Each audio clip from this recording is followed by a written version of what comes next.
Hello guys, how are you all? Hope you will be fine at your end. So we are going to start revision of our literature part. In literature part, our first lesson is the portrait of a lady, and it is written by Khushwant Singh. So let's start it.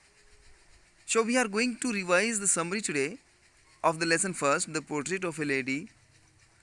The portrait of a lady gives us a picture of a human relationship in a joint family. So, what the writer want to tell us in this story? The writer wants to tell us that there is a strong relationship between grandparents and grandchildren, parents and children. So, through this lesson, he is telling us, he is showing us the relationship between parents and grandparents with the children and grandchildren. So it is a factual description. It is a factual description, a realistic account of how the grandparents give all their time.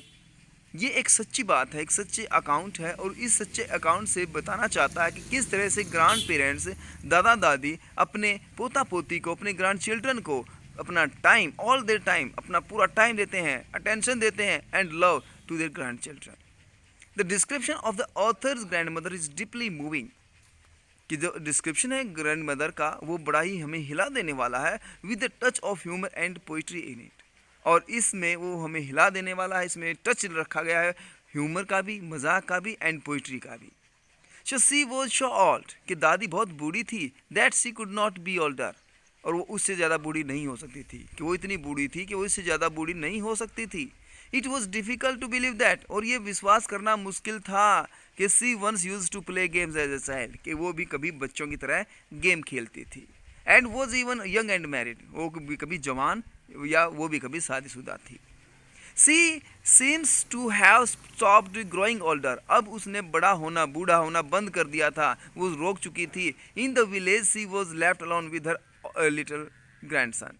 वही एक बूढ़ी औरत थी जो अपने अकेले पोते के साथ, अपने ग्रैंडसन के साथ गांव में रुकी हुई थी, just for take care of her grandson.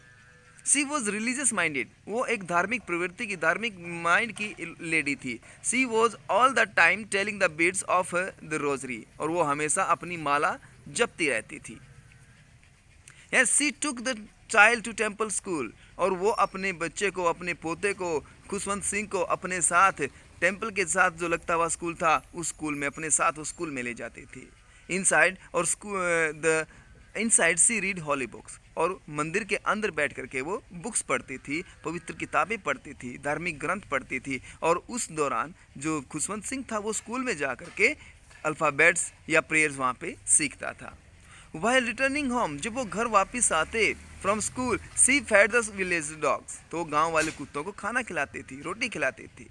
In the city she began to feed the sparrows, और गांव में कुत्तों को खाना खिलाती थी, शहर में उसने स्पैरोज को, चिड़ियाओं को खाना खिलाना शुरू कर दिया था. Because she got a separate room to live, क्योंकि दादी को वहाँ पे रहने के लिए एक सेपरेट रूम मिला हुआ था. And there were no dogs, और वहाँ पे डॉगी नहीं थे, कुत्ते नहीं थे. इन द लास्ट फेज, और लास्ट के फेज में she receive the authors warmly when he return home from abroad. तो वो ऑथर के साथ बड़ी खुशी के साथ मिलती है जब ऑथर अब्रॉड से 5 साल के बाद घर वापस आता है.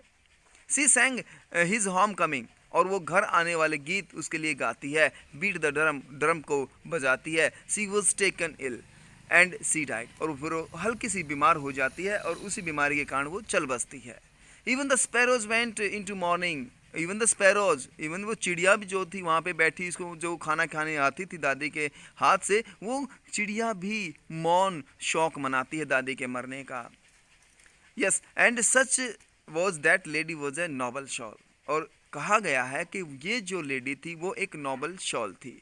तो yes, in this story what did you get? Yes, there was a lady, the name of the lady not given here, so but Khushwant Singh's grandmother was that. And Khushwant Singh was telling us about his grandmother. कह रहे हैं दादी के बारे में, बता रहे हैं कि दादी किस तरह से वो उसको स्कूल में लेके जाती थी, सुबह उसको स्कूल उठाना, सुबह उठाने के बाद उसको नहलाना, नहलाने के बाद है ना उसको खाना खिलाना, उसका ब्रेकफास्ट करवाना. ब्रेकफास्ट में क्या है ना, बटर के साथ, मक्खन के साथ रोटी, बासी रोटी, और उसके ऊपर चीनी या शक्कर बुरका देना. वो उसको ब्रेकफास्ट में देना था। और जब वो स्कूल के लिए जाते तो स्कूल में उसके पास क्या होता था, स्कूल में उसके पास है ना एक इंक पॉट होती थी, शाही की दवात मिट्टी की बनी हुई, एक रेड पेन होता था, ओके, और एक जो वुडन स्लेट होती है, तख्ती होती है, वो अपने साथ लेके जाता था। दादी भी उसके साथ स्कूल में जाती, दादी साथ में मंदिर में साथ वाले मंदिर में बैठ जाती और राइटर जो है वहाँ पे बैठ करके अल्फ़ाबेट्स सीखता।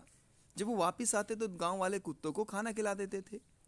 तो ये सभी बातें हमने इस लेसन में पढ़ी और इसकी एक समरी हमने थोड़ी सी की है, तो आप इसको अच्छे से लर्न करना, पढ़ना, समझना और अपने पेपर के लिए अपने आप को प्रिपेयर करना।